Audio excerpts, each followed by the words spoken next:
Now, ladies and gentlemen, I have been sitting behind there and the acoustics of this place are playing with my head. Huh? I'm not sure you are going to hear me well. Huh? The acoustics. Those of you who can, move nearer. So that we have if these acoustics are playing you, we just shout at each other, okay? Right. Please, I'm serious. If you can move nearer, do. Okay. Now I've put everything on the PowerPoint. Making a PowerPoint is no joke, okay? Now, so my name's Robert Kibuuka, and I do all kinds of things. I'm afraid I'm not too disciplined, as Bwana Philip will tell you. But one thing that has taken hold of me, and which I hope by God's grace to see before I depart, is to see a major positive change in this country. And in this Africa. We are known for all kinds of rubbish. They say we are migrating. I want all that to stop. And what we are going to discuss today is linked to making a change in Africa. Because the church, this is my assertion, the church made the change that made this Uganda you're seeing. Tell me at the end if I'm right or wrong, because we need to discuss this. Because we have a job now to do. The church has the numbers. The church has the money. For goodness sake, the church has the knowledge. The church has the positions. What on earth are we doing? Let's listen today with that question in mind. What are you yourself doing? Okay? Okay, let's go. Okay, Rugarama's world, our world. How Uganda today is rooted in the world of the Uganda Martyrs. Change simple. Okay, now, there is, don't worry if you can't see me periodically. They've put me on this podium, which is higher than me. So, now, opening his charming book, Uganda in Transformation, 1876 to 1926, the Right Reverend Herbert Graceford Jones wrote, until 50 years ago. Can you see the words? You can read. Okay, so follow. If you can't hear me, just follow up there. Okay? Right. Until 50 years ago, the center of Africa, now narrow that down to Uganda, was left severely alone. Like some haunted chamber in a great mansion, it stood among the habitations of men. Remote, mysterious, unprobed. You heard the Mackay story of building that road? Fast project. Link the thing, this mysterious land. Make a road. Remote, mysterious, unprobed, blank spaces for the most part indicated the great unknown. That is your Uganda. Okay, a short half century, 50 short years, one lifetime, and all was changed. Middle Africa has become another new world. The dark continent has been found to be a land of sunshine. This was Bishop Jones. Now, although as enlightened Africans, We might query terms like the great unknown. We are Pan-Africanists. Bwana, how do you say we are unknown? And the dark continent, Middle Africa or Uganda, did indeed become like a new world. The change was so big as to be barely believable by all who are struggling and praying today for creation of a better country and continent. That change gives hope that Uganda is capable of the needed change within the next 50 years, or even less. To whom then was this remarkable change attributed? It was due, the good bishop answered, to the combined efforts of colonists, travelers, and above all, Christian missionaries. There is a Christian missionary seated behind there somewhere. She's been here 1 week. Wave to your fans, madam. Okay. Now, although the bishop may be correct in a way, I put it to you that here he missed out a very important group, the local Christians. More especially, a significant little group, the largely young men killed for not being Christian in 85 and 86, and whom we know today as the Uganda Martyrs. Now, today, Uganda Christians tend to attach merely sentimental value to this group.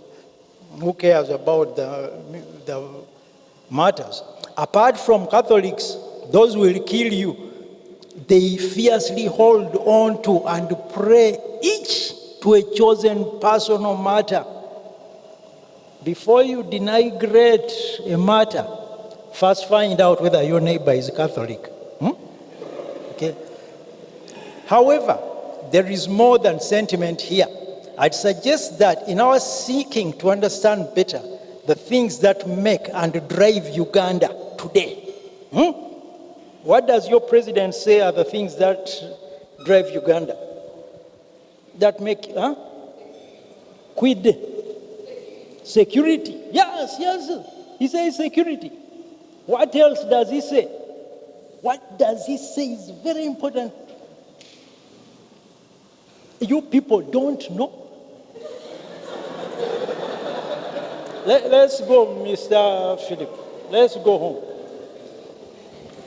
Money. You play with money when Muzei is there. He will bend up in Luzira. What else? Think. Let's think about today as we are thinking about the past. Okay? All right. Now, where was I? Now, in seeking to understand better the things that make and drive Uganda, we need to revisit the church and at its heart, the martyrs. Now, here, you will protest. Human, be serious. Who would connect unreal, dim, cobwebbed churches? No offense, pastors, but your churches are still removed. Or am I wrong? People consider them removed and unreal from the first worlds of commerce and education and jet planes and banks. Those are real. That's what people think. Real areas in national affairs. Furthermore, the martyrs were young, possessing little or no wealth, some of them slaves and unknown. How can we attribute any impact, let alone anything of transformational dimension, to them? Well, in this struggle to transform the Uganda of today into something far better, we need to recognize that many times big changes hinge on tiny things. These trigger and wheel, or sometimes like enzymes, magnify change into gigantic dimensions. So far, we historians, those of us who think scientifically, we have largely ignored things history quietly tells us. One of them being that something powerful, very powerful, exploded around the time of the Uganda Martyrs, opening up a tide of energy.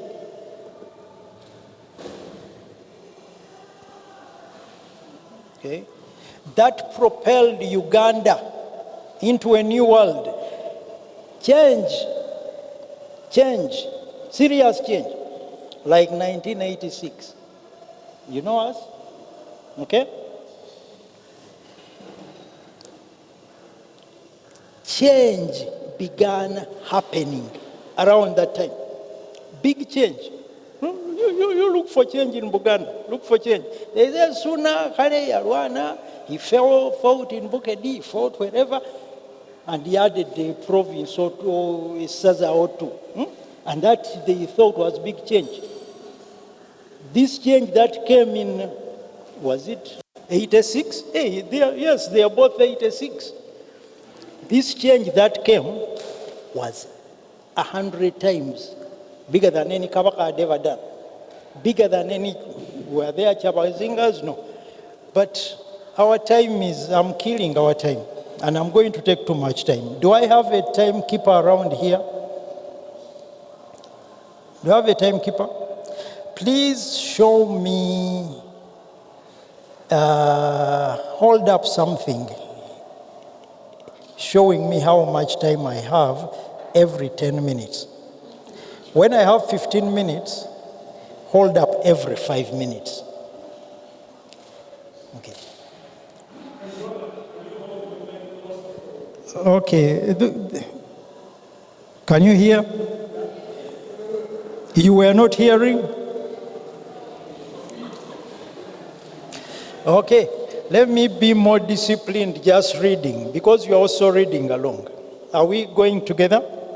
Okay. Now, a tide of energy that propelled Uganda into a new world. The religious appears to be the key that opened up every other sector.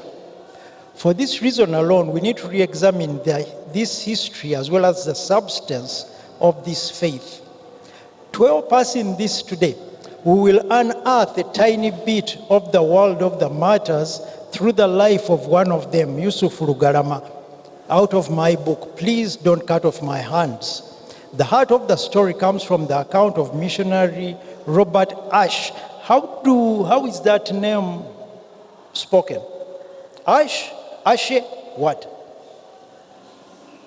I will say Ashe because Ash, when Bantu speak a word, they put an A or E or something at the end. That's why we love Makai. But anyway, the Scottish also say Makai as Makai. So that's okay. So Ashe for Leo. From the account of missionary Robert Ashe, his friend, told in the book A Tale of Two Kings. So we go into Lugarama's world. Okay. Lugarama's world. According to Ashe, Lugarama was born in the kingdom of Karagwe, which would fall in today's northern Tanzania, between Rwanda and Lake Victoria. It is peopled by Banyambo agriculture and Bahuma cattle keeping clans. The Lugarama name, being Karagwe, would more correctly be spelled Ru-Garama. Okay. Now, please don't cut off my hands. We read, the second half of the 19th century saw the entire region west of Lake Victoria undergoing tremendous change. As first, Arab traders from the coast and then white men finally reached Karagwe.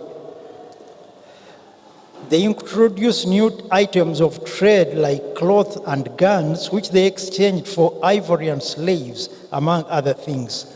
Karagwe, being astride the trade routes into Uganda, saw increasing insecurity as raids and fighting to get these prized goods became common. Well, this would bring increasing wealth for the rulers. For some of the common people, this would be different. The rulers went up, the people went down. In 1880, a succession struggle. One king died, others were coming on. Succession fight, big, brought in an army from neighboring Uganda. Uganda would always make money fighting in all the regions around. They made great wealth.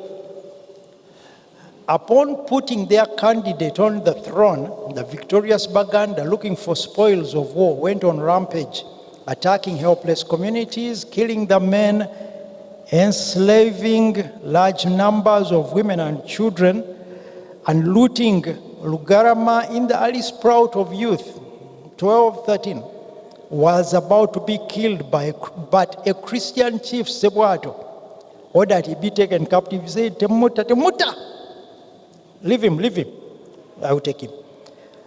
With his father's dead body in view, are you hearing? He was torn from the rest of his family, and all were marched away, never to meet again. Do you know what tragedy means? Okay. Now, Sebwato, not wanting another slave, he was a Christian. Makai yaliamsomeseza. Would offer Rugarama to the Christian Anglican mission in Natete. That is where Rugarama would meet the missionary Ashe, and the two became close friends. With Ashe and other young men for teachers, Rugarama would quickly learn to speak English and Luganda words as well as write and read. Ashe, on his part, would see close up the wounds of the African continent in Rugarama's stories and tears, literal tears. When you are talking to a boy at night around the fire and he begins crying because you've mentioned his mother, what do you say? Okay. Okay. Here we need to note that East Africa was no paradise before the white man came, as we might be persuaded at times to think. Rugarama would see the Kagera River choked with bloated bodies of the dead, as in the Rwanda of 1994. You remember 1994, those of you who were alive? You think that's the first time it happened? It has been happening before. In 1880s Buganda, he would see the common practice of cutting lips and ears of offending wives and slaves. Lady, all your pretty ears would go. And the lips would go if you answered back to a man. I always forget to speak into this thing. But they would cut off lips.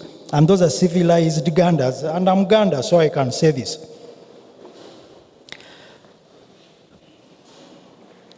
From Natete, he would hear nightly the drum of the executioner in Busega. You know Natete? You know Busega? Just across a hill or a valley, the executioner nightly would drum to show that he's captured enough people to execute next day. Now, Busega is named after the Ansega vultures, which live off dead bodies.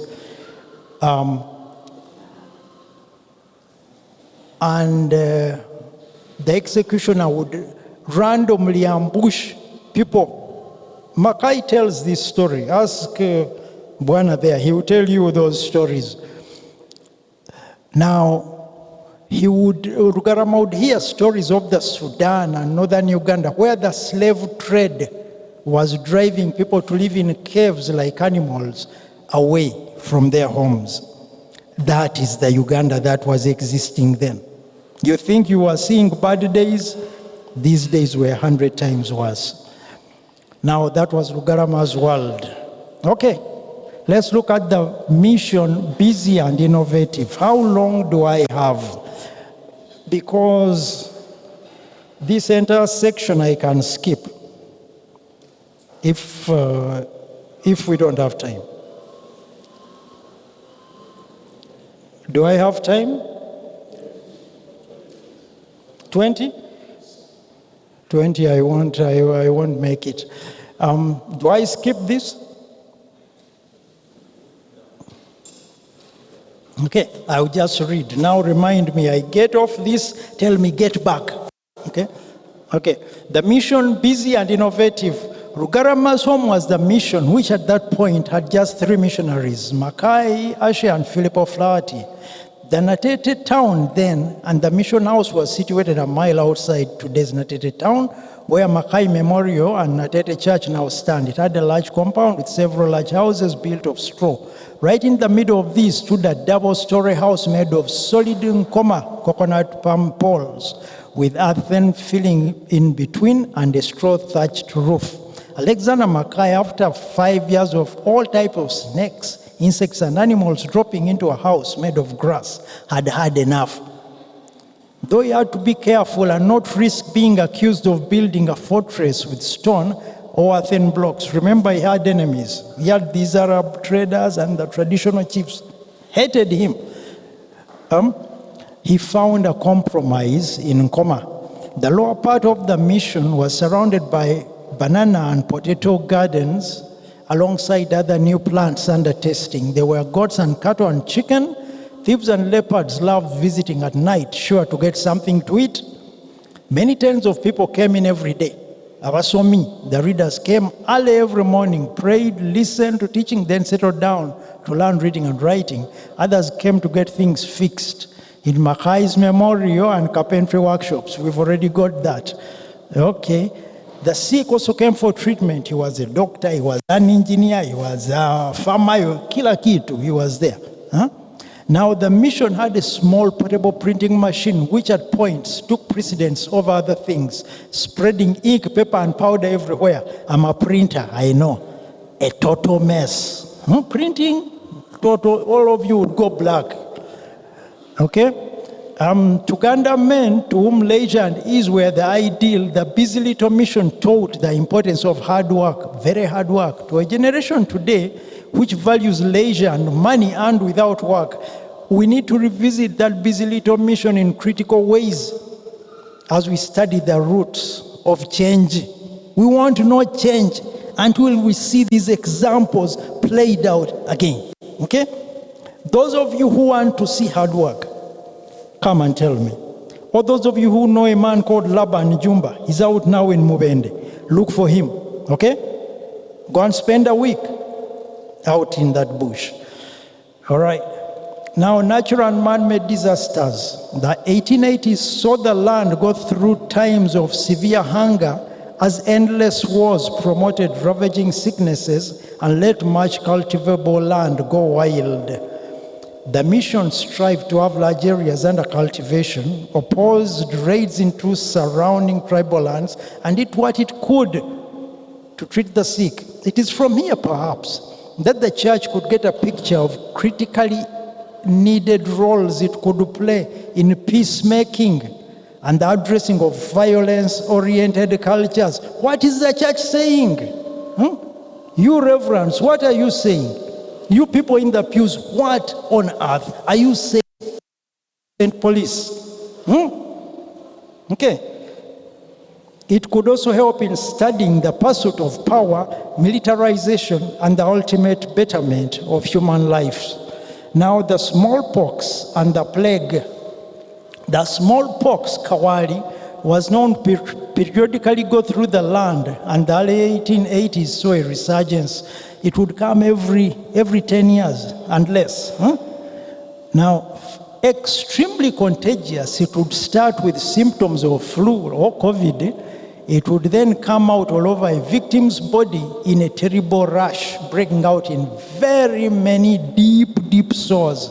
These would rot, rottenness, and ooze with a horrible fluid, soon killing off the patient. On the survivors, they would blister and scab over, leaving permanent scars and even blindness. Lugalama and others went down with the sickness. It made him delirious talking about how one of the women was going to bewitch him. Omukazi oyo andoga, omukazi oyo agenda kunzita. Huh?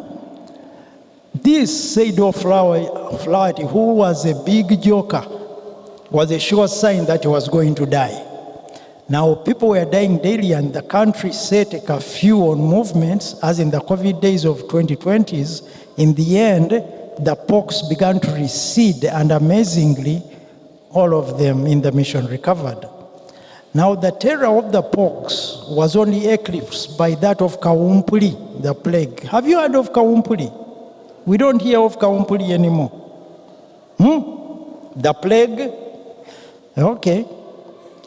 Kawumpuli, known by swellings in the armpits and groin and a terrible rise in temperature, very, very fast, and you are like an oven, usually killed its victims within 24 hours.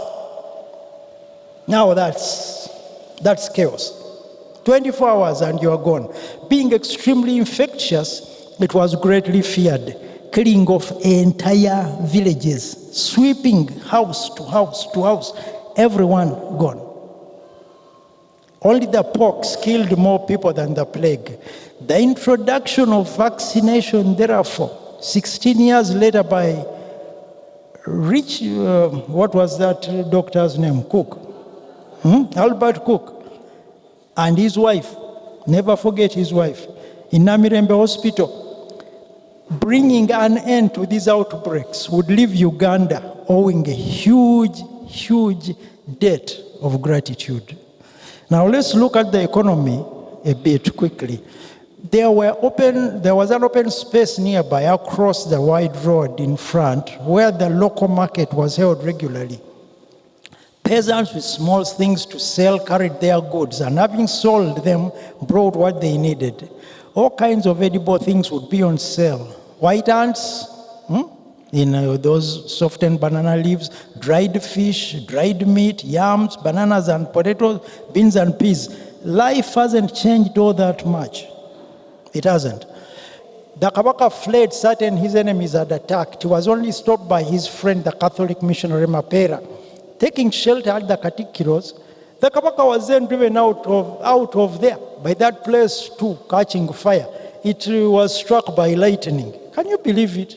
What kind of witchcraft is that? Okay. He now, terrified that some strong witchcraft was after he moved to Munyonyo, some miles away on the lake. Later, they decided, Mukasarmwanga make the surprise swoop, arresting and killing all the challengers to the throne and their supporters. From outside Buganda, there were rumors coming in of Bazungu causing trouble all over. In the north, there were rumors of the English fighting in the Sudan as the Mahdi rebellion took on the Egyptian controllers with their British colonial partners. There were news of German military clearing off entire villages towards the coast in Tanganyika. That Germany taking over Tanganyika was very, very bloody, very bloody. Read that story. Horrible. Okay.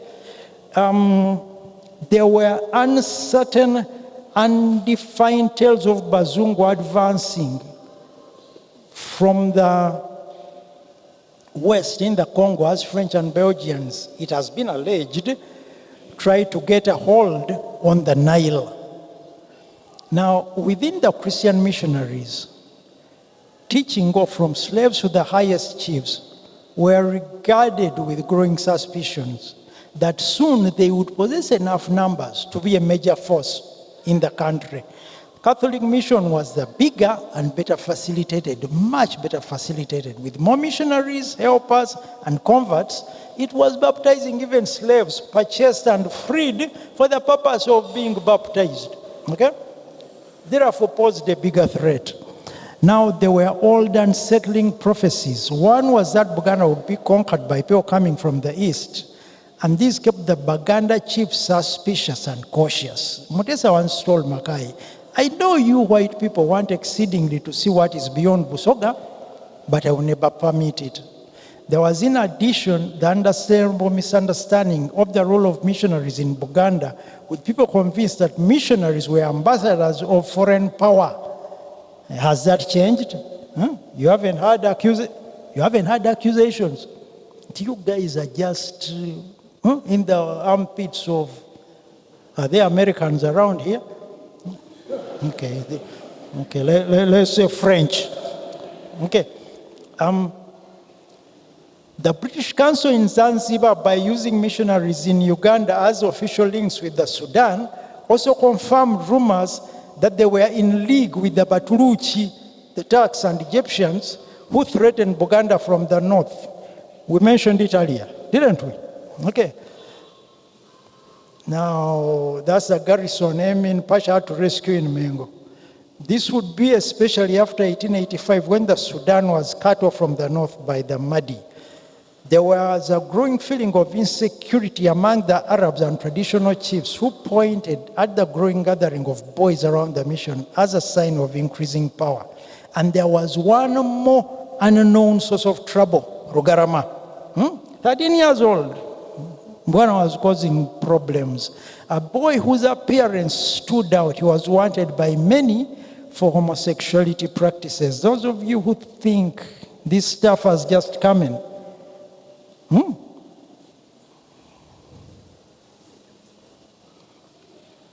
Ashi had several high offers made for the boy, and he became very rude, telling one buyer he would not sell even if the buyer threw himself into the bargain.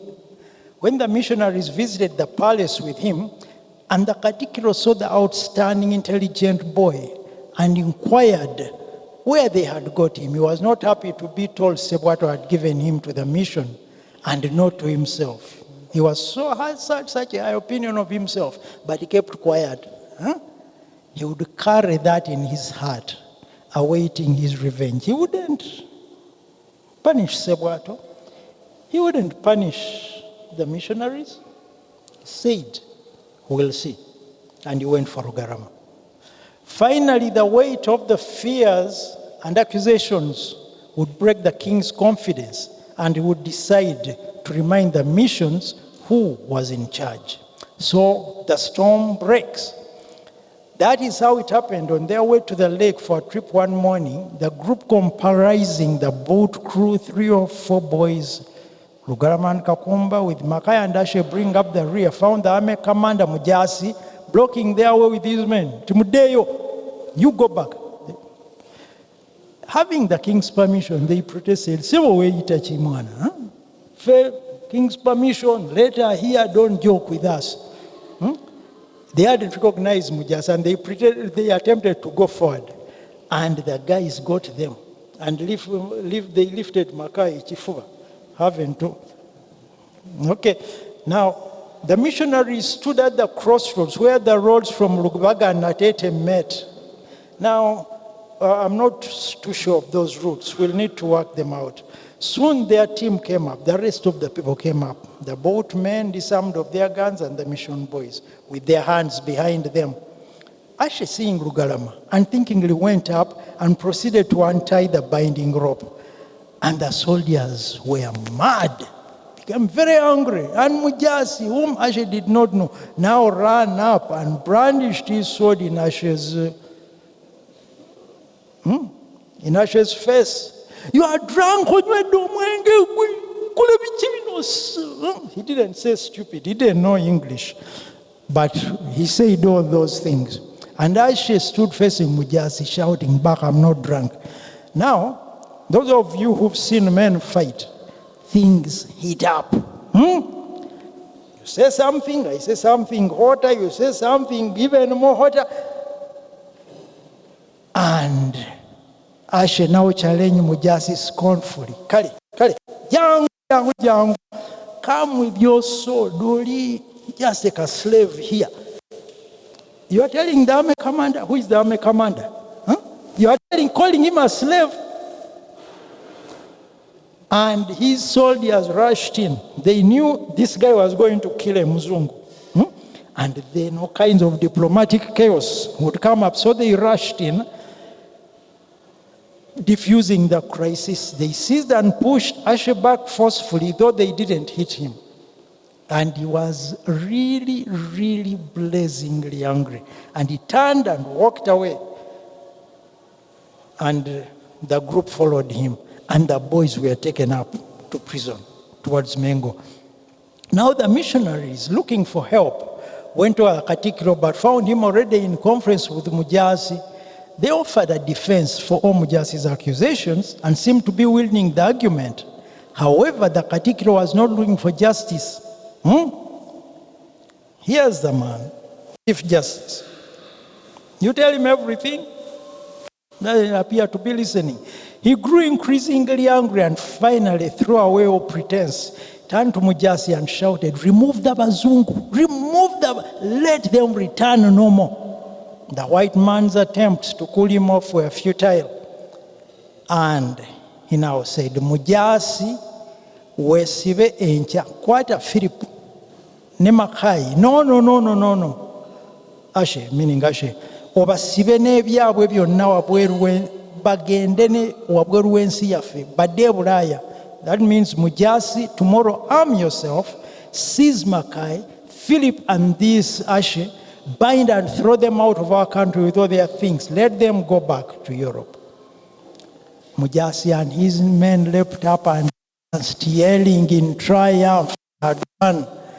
And back home, the missionaries ordered all the boy around the mission to flee until dead.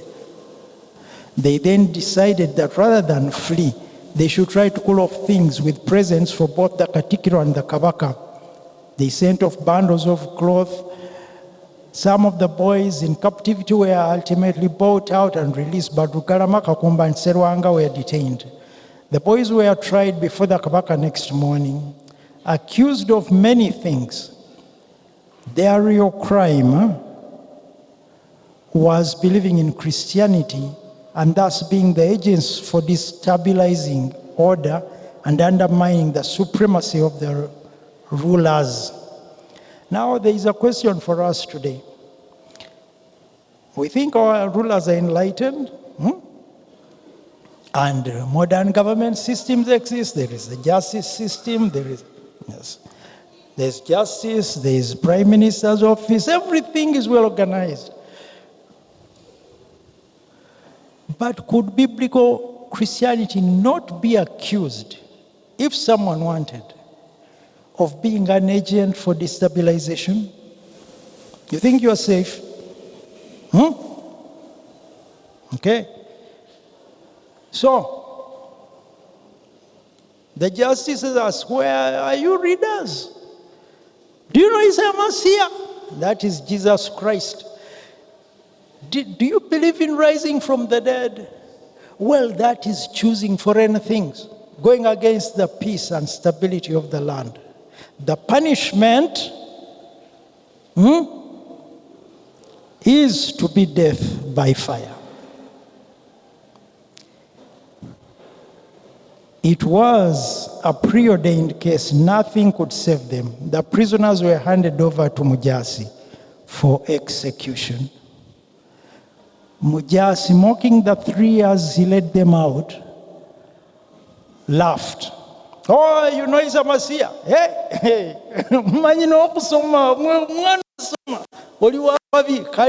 You know how to read? You believe you will rise from the dead? Okay. Let me burn you now. Then we will see how you will rise from the dead. He was very happy. So, death now comes. There were many who sympathized, but none dared to show it openly. One of these was Mujasi's guide, Kiza. He would later tell the missionaries the story. The crowd carrying with them big gourds of banana beer wound their way westwards, past Natete again, towards the Mayanja swamp, 2 miles from the Tete. Now Mayanja kind of starts in Seguku, kind of in circles, Kampala to the west. The Kibuuka, that was the border. And executions points were along its edge. Busega, even Kaboja next to it. Okay. The boys sang him Bulijo Tutendereza. Musicians, do you know that song? We will do with us. Now, as they went, Asher would later wonder, really, whether the Lugalama he knew could rise to this display of casual defiance. Reaching the Mayanja, the train halted. Some brought out firewood and made a rough framework under which the wood was heaped. By one, the prisoners were taken, Serwanga going first. Okay. Large knives were brought out. Jambia. Sharp. Have you seen a real sharpened jambia? The captors then set upon him, chopping and hacking off the limbs. First, the blades rose and fell at the wrists. Then came the elbows. And finally, went the shoulders. After the arms fell off, attention went to the legs. Chop off the feet. Chop off at the knees. How much is a man crying at that point? Chop off at the hips. The limbless hulk was then lifted up and thrown onto the slow fire. Not a fast fire. I want to kill you too fast. Will kill you very slowly. Chop.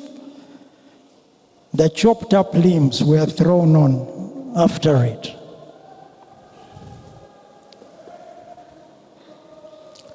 Serwanga, no, go back, Bwana. I don't want to hurry things. Can you see?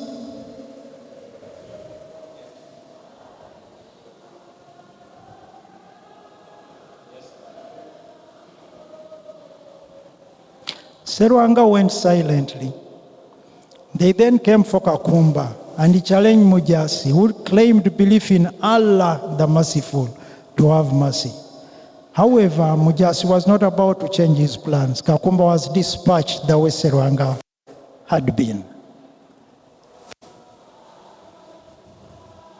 Lugalama, horrified. Remember, how old was he? 13. He's a kid. An innocent kid. He cried out as they came for him, "Do not cut off my hands. Please don't cut off my hands. I will not struggle. I will not fight. I will not fight. Only throw me into the fire." However, the butchers, now bloodthirsty, did not heed. He was seized, and the blades, remember?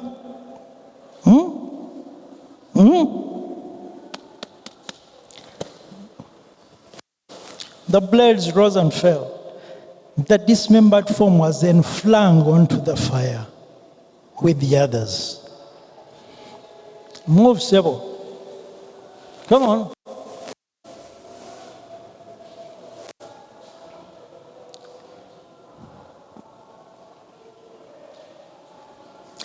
The executioners now turned to celebrate, drinking wine as they watched the agonized beings on the fire twist and writhe. The smoke went up with the smell of burning flesh, and the killers laughed and shouted and drank gourd after gourd of wine. Slowly, with the passage of the minutes, movement became less and less, and finally the blackened forms stopped moving. At this point now comes the heart of our discussion today, the critical issue which all of us need to grapple with. Mujasi now drank a turn to Musali. You are here. I will burn you too with your household. I know you are a follower of Isa. Remember, he's just seen men chopped literally to bits. and then burnt. And what does he say? Yes, yeah, said Musali, calmly and fearlessly. I'm not ashamed of it.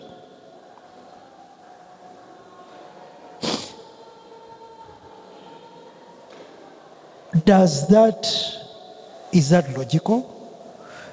Do natural laws tell you that a man will react that way?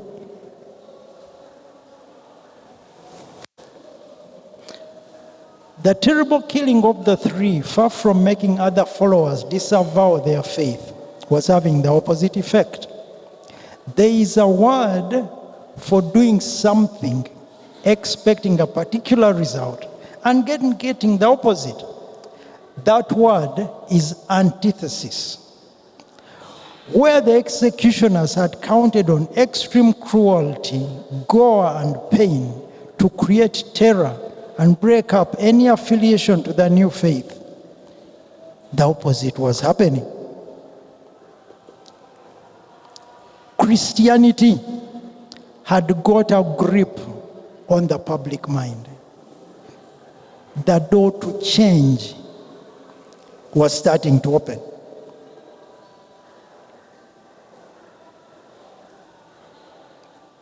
Back in Natete, Ashe Lugalama's friend would write the words that reflect the state of a nation and a continent. That was the day when the wrongs of Africa came home to me and burnt themselves deep into my very soul. That day when Lugalama fell asleep, January 31st, 1885. In less than a fortnight, the storm blew over. However, now the mission knew the course of the good news they preached. Knowing their position was precarious and any day they would be thrown out, they decided to get as much reading material out as possible. Makai's small printing machine, which had been damaged by fire, was repaired. And now they all made printing their principal occupations. Hundreds and hundreds of reading and spelling sheets were rolled out. We've already discussed that.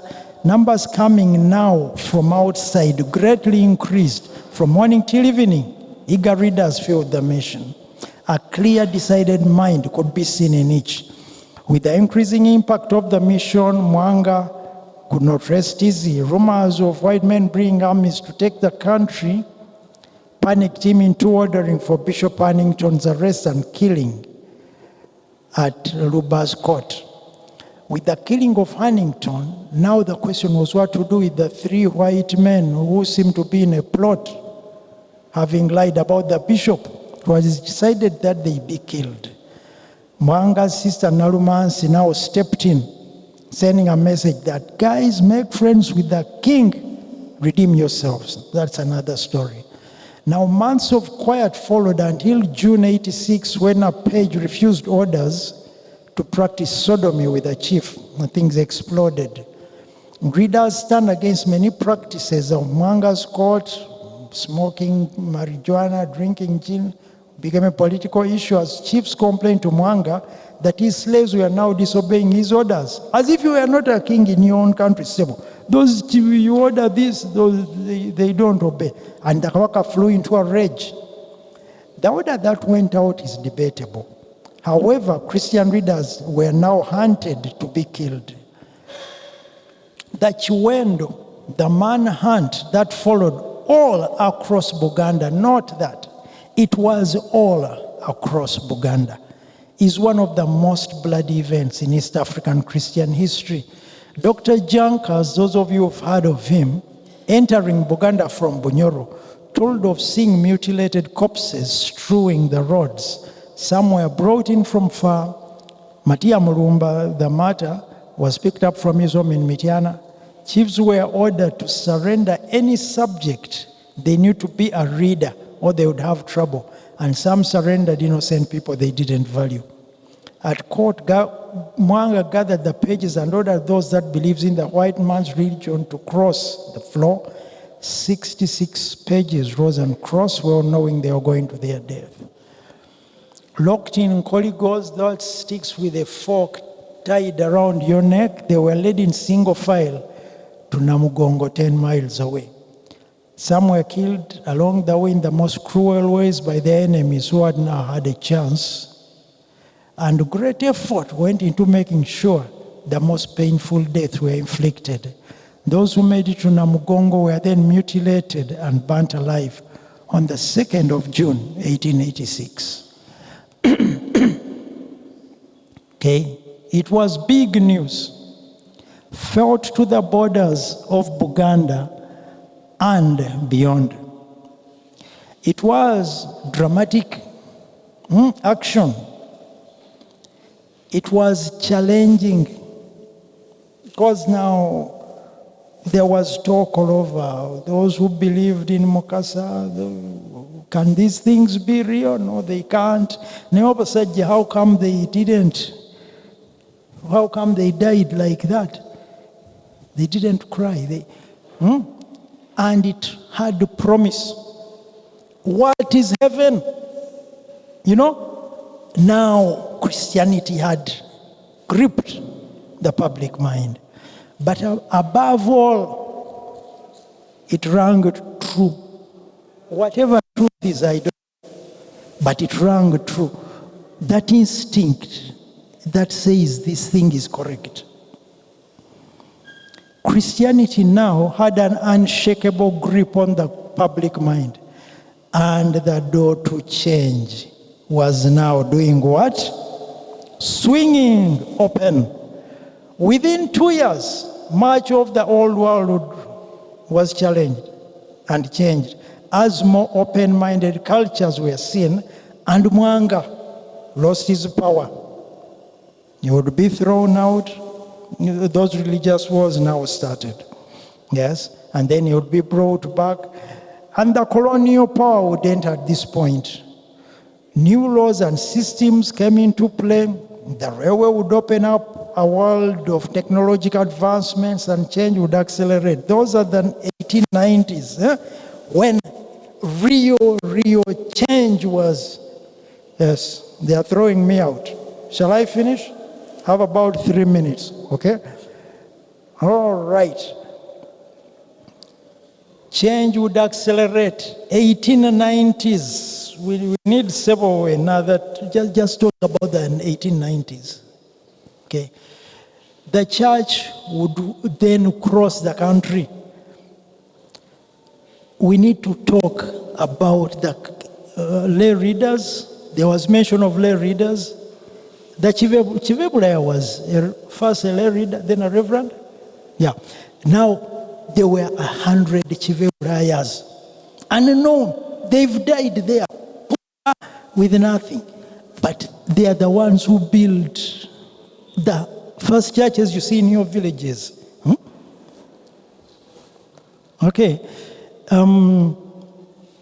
Change would accelerate. The church would cross the country, building schools, hospitals. Yeah, you mentioned the schools. Yeah, Budoye. Okay, building schools, hospitals, and roads we still see today. A new world was now in sight. Okay, so now, what will cause the change Africa needs? Christianity claims to be antithetic. I don't know, I need to discuss that word with Dr. Wandawa there. He knows big words. Now, it says new life comes out of death. It says you receive good things out of being generous. It says getting promoted comes from humbling yourself. All that nonsense. Isn't that nonsense? Isn't that nonsense? Okay. Says it works. That veracity man says it works. When challenged to public act on all this, we hesitate, not wanting to do something silly or mad. However, is this not what we need? If we want to change Uganda, is this not what we need? Something entirely different.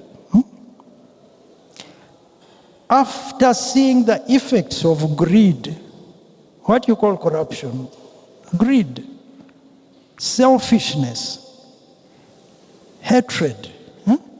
A Muganda hates a Munyankole. I mean, let me not say much. As we wish today for a new, better Africa, a better Uganda, does Lugalama's death not act as proof for the claims of Christianity upon our national institutions?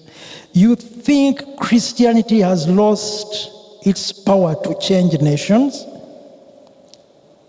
Is it not Christianity that built the Uganda you sit on today? Do you see Arab slave traders going around Acholi and West Nile? No. Has you seen anyone who's lost their lips because they abused someone, or who's walking around without ears? No. Things changed. Uganda changed. There is another level which Uganda can change to. Don't give up on that level. So we are left with a number of questions as we leave. One, would the big Uganda transformation have happened the way it did without the change in public mind triggered by the Martyrs?